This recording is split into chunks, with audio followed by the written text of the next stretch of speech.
Scottish folklore is rife with tales of children being abducted by the Fae or old gods.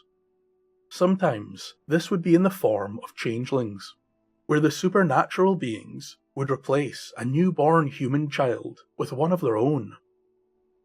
In other instances, the babe would be replaced by a piece of wood, enchanted to look and act like the stolen child.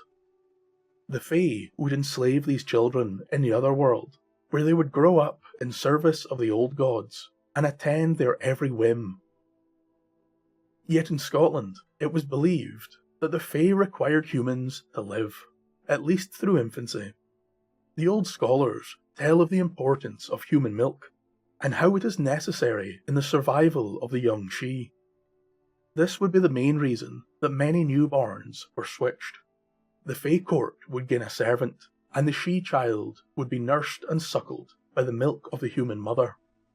At least that was until the spirit had grown strong enough to return to the other world, commonly abandoning the poor woman who had worked so tirelessly to care and raise for them.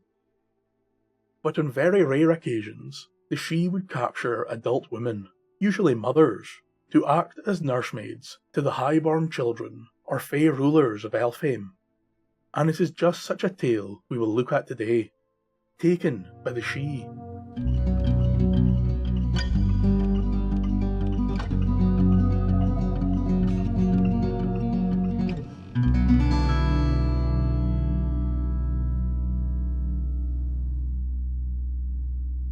Many years ago, in the great city of Aberdeen, on Scotland's northeast coast, there lived a young couple by the name of Mary and John Nielsen. The couple were not long wed, and already Mary had become pregnant. The pair were overjoyed and wanted nothing more than to build a family together. So for the next 9 months, John worked hard to bring in money and food, while Mary tended the home and battled against a difficult pregnancy. Then on one dark night, Mary went into labour. John rushed from the home to fetch the local midwife, and swiftly the pair attended the young mother-to-be. For many hours, Mary would struggle and scream. Then just as the babe was being brought into the world, a wild howl cut through the air and extinguished all the candles. In the pitch darkness which now surrounded them, silence reigned. Mary's cries had stopped, and the sound of the wind had vanished. Young John fumbled in his pocket to produce a match, and as he struck the light, all of his nightmares came true. There, lying on the bed, was the stiff, pale, lifeless corpse of his beloved Mary. And most horrifying of all, there was no sign of the newborn child. It was as if the babe had never been born. Not only had he lost the one he loves, but his dreams of a family as well. After a little time, arrangements were made for a funeral, and a local minister would attend the body of Mary. But as the holy man prepared the body for burial, he began to notice many strange things. The woman had an odd complexion, a somewhat hollow nature, and rough, bark-like skin. Being a man of some knowledge, the minister had heard tales of the Fae and changelings. It was his belief that they may have been at the root of John's misery. The minister told the young man all about his beliefs, but John was in no mood for hearing such nonsense, and simply asked the holy man to bury his beloved and leave him alone. The minister did just that, and soon the funeral was over, leaving Mary's body in the ground, and her poor husband to contemplate his misery. Some months later, as John was returning late one night from the local pub, he began to hear strange music coming from the other side of a group of thorn bushes. It was then that he saw a figure walking towards him out of the darkness. A woman clad in a vibrant white dress, veiled as if ready for a wedding. Struck by the oddness of the sight and sounds before him, John wondered why such a well-dressed woman would be out walking the muddy paths after dark. But just as he was about to call to her, the white figure lifted the veil, and the man instantly recognized his recently departed wife. Tears filled his eyes, and he wished nothing more than to run to her and hold her in his arms, but his feet were held fast. Some powerful enchantment blocked the man from reuniting with his beloved. The same tears began to flow from Mary's eyes as she saw how much the man struggled to be with her. She told her husband that she still lived, but had been taken by the Sidhe to Elfhame, and that her child survived and lives there also. The body that was buried was merely a simulacrum, and that there was still hope that she could be saved. To do so, John would have to deliver a letter to Mary's brother, the captain of a merchant ship named Robert. The letter could be found beneath the couple's bed, and it was her firm belief that only her brother could free her from this otherworldly prison. But secondly, and perhaps most importantly, Mary would be horribly punished for appearing here this night, and to halt the Fae's anger, John was to ride to the top of the hill in the morning and threaten to burn all the bracken and thorn bushes if any spirit did harm to his wife. With this, the music died, and the white woman vanished from sight. John, now released of the magical bonds, raced home, and true enough, he found the letter to Robert beneath the bed. He then made haste in building a great torch and wrapping it with linen and lamp oil. There was no sleep to be had for the man that night, and he waited, alert as ever, for the sun to appear on the horizon.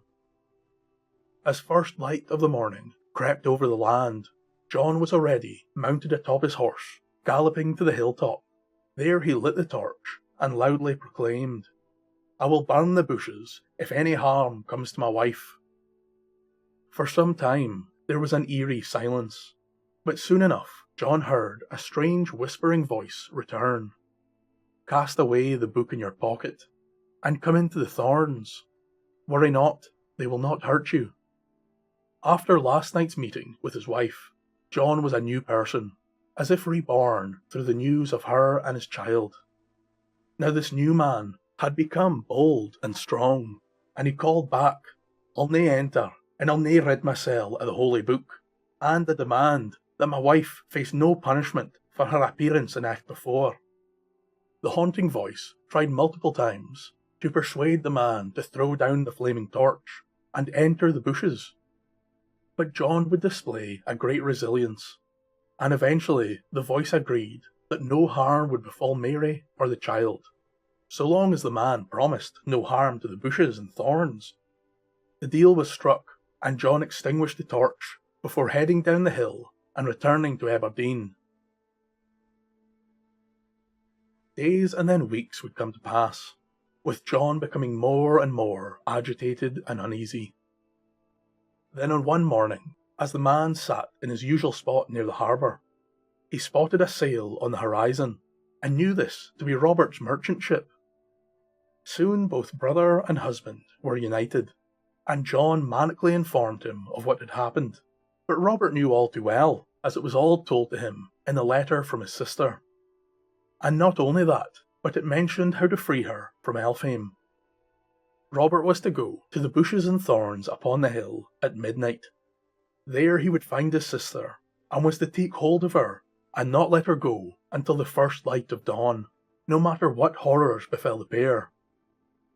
So this is what the man would do, and he waited on the hilltop, late into the night. Then, as the distant church bell tolled midnight, the white visage of his sister appeared before him. With no hesitation, the brother rushed forward and grasped hold of the woman. The very second he did so, the hill became surrounded by a great ring of fire, and haunting curses and evil voices filled the air. But still he held his sister. Suddenly thunder rumbled, and lightning cracked, striking the man all over. But throughout the burning and the searing pain, he still held his sister. Now terrible beasts and twisted demonic warriors emerged from the thorn bushes, and began to rip and pull at the man. Filled with terror and gripped by vicious fangs, the man still held his sister. Somewhere in the distance a cockerel crowed, and instantly the beasts, warriors, thunder and fire disappeared, and the man stood unscathed atop the hill with his beloved sister in his arms. As Robert and Mary walked down from the hill, they were met by the tearful John, who ran to his wife and embraced her. The pair would sit for many hours, holding each other while the tears fell from their eyes. The pain and anguish of their loss was soon replaced by the joy of their reunion. Unfortunately, this would be short-lived, as still the pair's child remained in Elfhame. In a great rage, John ran atop the hill and struck a match. He held the fire to the thorn bush, and as it began to burn, he called, "Release my child, or you will all burn." A pained voice returned, "Put out the fire, and your wish will be granted." John extinguished the flames, and in an instant, a healthy baby boy appeared in his wife's arms.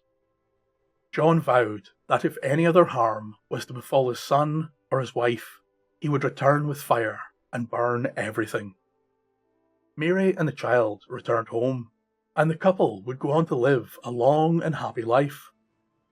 Their descendants can still be found in Aberdeen, and now all over the world, still to this very day, protected from the Fae by the final vow of John Nielsen.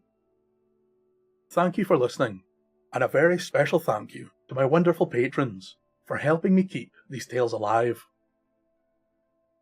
This happens to be one of the few Scottish tales that actually has a happy ending. That is, of course, if you believe that John's son is actually his, and not a Fae child given to the human realm to take strength from the mother.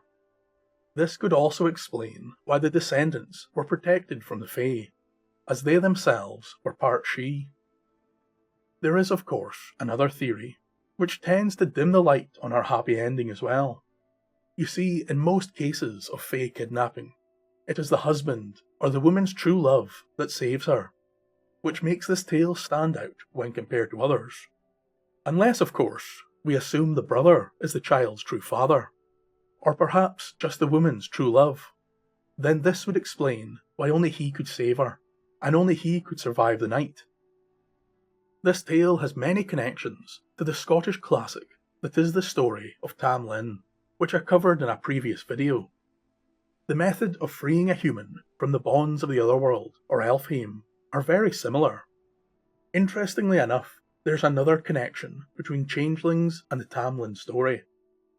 In specific, the concept of the tithe to hell. It was believed in Scotland that once a year the Fae folk would have to pay a tribute to hell, commonly in the form of a life. Many stories claim that human children were taken and replaced with changelings for this very purpose. The elven child would remain safe, and the she could sacrifice the human babe instead. Some believe this was to trick the devil by not granting him a Fae child, while others say that the tithe had to be human, and that this was only one of many methods used by the Fae to kidnap human victims. Whatever the case may be, I think we might have to look a little deeper into the superstitions and traditions surrounding the changelings in Scottish folklore. But until then, Slàinte mhath.